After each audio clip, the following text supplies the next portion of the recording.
Okay, joined by Dublin Senior Hurling captain Paddy Smyth, looking ahead to Saturday's Leinster Hurling Final against Kilkenny at Croke Park, 6 o'clock throw in for that game. Paddy, after the high, I guess, of last week, the game in against Galway and Salt Hill, I'm sure there's a big buzz now heading in the camp heading into the Leinster Final this weekend. Yeah, exactly. Just really looking forward to it now. Last weekend was great to finish the round robin off on a very positive note. It was aim all year to get to this Leinster Final, so yeah, just really looking forward to it now. Obviously, from your point of view, the last day you got that big score towards the end of the game. We were, I think, slagging you off afterwards because maybe not something that you've done a huge amount of. But at the same time, I think the last day we saw 14 different scores the last day for Dublin against Galway, which is an incredible stat, really. And the likes of yourself scoring, John Bellew scoring, Conor Donoghue, Chris Crummey obviously got 4 points. We saw Owen O'Donnell bursting through, setting up attacks very regularly throughout the game, and Paddy Doyle was involved in the second goal as well, in setting up the second goal. We saw Danny Sutcliffe drop back into the heart of defence in the second half as well and make that big catch towards the end of the game. Kind of shows maybe the cohesive unit you have as a team here, where you seem to attack in numbers and defend in numbers as well.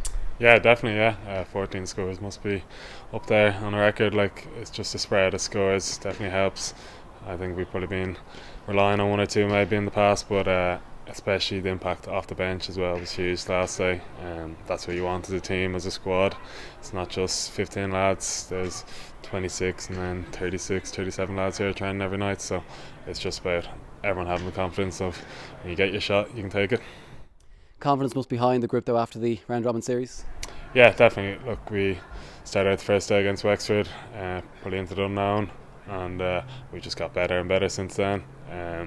Good win against Carlow, Antrim.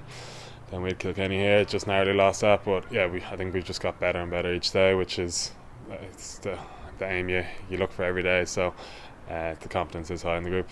Yeah, and the last three games in particular, you might look at the Antrim game here at Parnell Park, the Kilkenny game here, as you mentioned already, and the Galway game. Three really, really strong performances in those last three games. So to finish the round robin as you did in a block of three games, which is difficult to do, must be hugely. You must be delighted with that as well. Yeah, exactly. Yeah. Three good performances. As I said, 3 weeks in a row. It's not easy. Bodies were sore there last week, but a bit of rest and recovery, good weather, good pitches definitely helps. So it's the time of the year you want to be involved in. You mentioned Kilkenny already, obviously the game here at Parnell Park a few weeks back. You obviously know their threat, but there's probably a feeling, I'm sure, after that game that you can match these and you'll be able to match them this weekend in the Leinster Final. It's definitely a very good game here. One score in a 70th minute goal, like, could have went either way. So yeah, definitely. Look, we've had good battles with them over the years, so no better place to play them in Croker. Hopefully be a big crowd there as well. The last time Dublin won the Leinster title was back in 2013, which is 11 years ago. You were 14 years old, I think, at that time. Were you there, and what are your memories of that day? Yeah, I was there. Look, that's probably, for a lot of lads, would be similar to me on this team. That team would have inspired us to play for Dublin Hurling. So, look, you probably don't realise it now, but we're probably in the same position as those lads were in 2013. So it's just about, on the day, hopefully we have the same success. Where did you watch that game? From where in the stand, in the stadium? I think it was in the Hogan Upper. Definitely have good memories of that. Seeing Johnny McCaffrey lift the cup, it's definitely a good day. What will it mean to you as captain, obviously, to lead out the team on Leinster Final Day this Saturday? Yeah, it'd be a huge honour. I'm very honoured to be chosen to lead these lads. Like, the amount of work and effort we put in, and like there could be 10 or 11 different leaders in this team, which is great. So huge honour for myself, my club, my family. Yeah, and a word on that, because I guess you do need, in the modern game, you do need leaders all over the pitch. It's not just about having maybe one captain in the full back line. You have leaders everywhere, and as you mentioned there, we have leaders throughout the pitch, and that's going to be hugely important for every game, and certainly this weekend.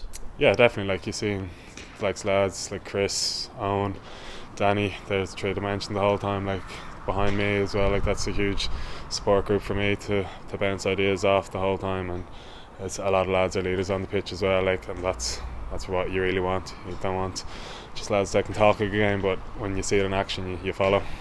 Yeah, and finally, we mentioned already the support here against Antrim, and in particular against Kilkenny a few weeks back. how important is that support to the team? We saw it driving you on against Kilkenny and against Antrim in those two games. How important is that for the team, and how important will it be this weekend against Kilkenny in the Leinster Final?